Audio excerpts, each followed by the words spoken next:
Technically speaking, technically speaking, I ain't talking vegan when I said that I've been eating, making money on the side, but I use it for the main. I'm speaking in code when I tech talk that financial freedom.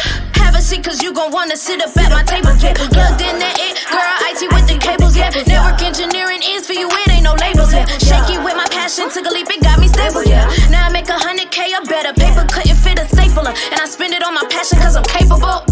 Technically speaking, now I'm really talking vegan when I said that I've been eating, I've been technically speaking. Technically speaking, China white. Welcome to Technically Speaking, where we help you increase your income through tech. If this video helps you, don't forget to like and subscribe for more ways to boost your tech skills and income. Just a quick introduction to the ones that are new here. My name is Jessica, you can call me Jess, and I am the founder of Technically Speaking. I came from a customer service and a food service worker background, and I broke into tech in 2020 as my first job was a voice network engineer, and it gave me the financial stability I needed. Then I thought, wow, if people could learn tech, they would be able to better their financial situation as well. So here I am. My mission for this lesson is to simplify tech concepts and empower you to succeed. So let's just do a quick lesson on ARP, Address Resolution Protocol.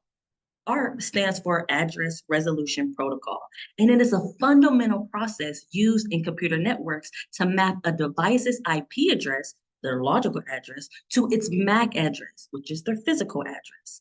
Think of ARP as a translator between two languages, one that computers use to communicate over networks and one that hardware devices use to communicate within local networks. Why do we need ARP? In a network, devices use IP addresses to identify each other and send data over the internet or local networks. However, inside your local network, like your home or university, devices actually communicate with each other using MAC addresses. So when your computer wants to send data to another device within the same network, it needs to find the other device's MAC address using its known IP address. This is where ARP comes into play. So this is how ARP works step by step. Let's say your computer with an IP address 192.168.1.5 wants to communicate with another computer in the same network with an IP address of 192.168.1.10. Here is how ARP will work. Broadcast request. Your computer sends out an ARP request, which is basically saying, hey, who has IP address 192.168.1.10? Tell me your MAC address. This request is sent to every device on your local network. It's called a broadcast. The computer with IP address 192.168.1.10 receives the ARP request and responds with its MAC address saying, I have IP 192.168.1.10 and my MAC address is, let's say it's AABBCCDDEEFF. Now your computer knows the MAC address of the device it wants to communicate with. It creates a mapping between IP and MAC addresses and stores it in its table called the ARP table for future use. Now your computer can send data directly to the other device using its MAC address. Every device keeps an ARP table that stores these mappings, IP address to MAC address, for a certain period of time. This way, it doesn't need to ask for the MAC address every time it communicates with another device. There are two types of ARP messages. There's an ARP request, which is sent out when a device asks, who has this IP address? And an ARP reply, which is sent back with the corresponding MAC address. Imagine you're in a class with 20 students. You know their names, like IP addresses, but you need to hand them something like data.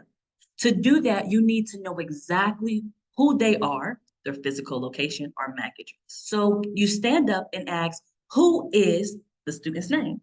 And the student responds, that's me, I'm over here. That's similar to how ARP works in a network. One common issue with ARP is something called ARP spoofing. This is when a malicious device pretends to be another device by sending false ARP replies, tricking your computer into sending data to the wrong device. This can lead to security vulnerabilities like man in the middle attacks. Let's recap. ARP maps IP addresses to MAC addresses. Devices send an ARP request to find MAC addresses on the device on the same network. The device with the matching IP sends an ARP reply with its MAC address. This mapping is stored in the device's ARP table for future use. ARP is like a phone book for your network. It helps devices translate logical addresses, IPs, to physical addresses, MACs, so they can communicate effectively on the same network. If you found this video helpful, don't forget to give it a thumbs up and hit the subscribe button to stay updated with more tech tutorials. And if you have any questions or need any clarification on the topics we discussed, drop a comment below. I love to help. Also, be sure to check the description for more resources and links to related topics. Thank you for watching, and I'll see you in the next video. Keep learning and keep exploring the world of tech.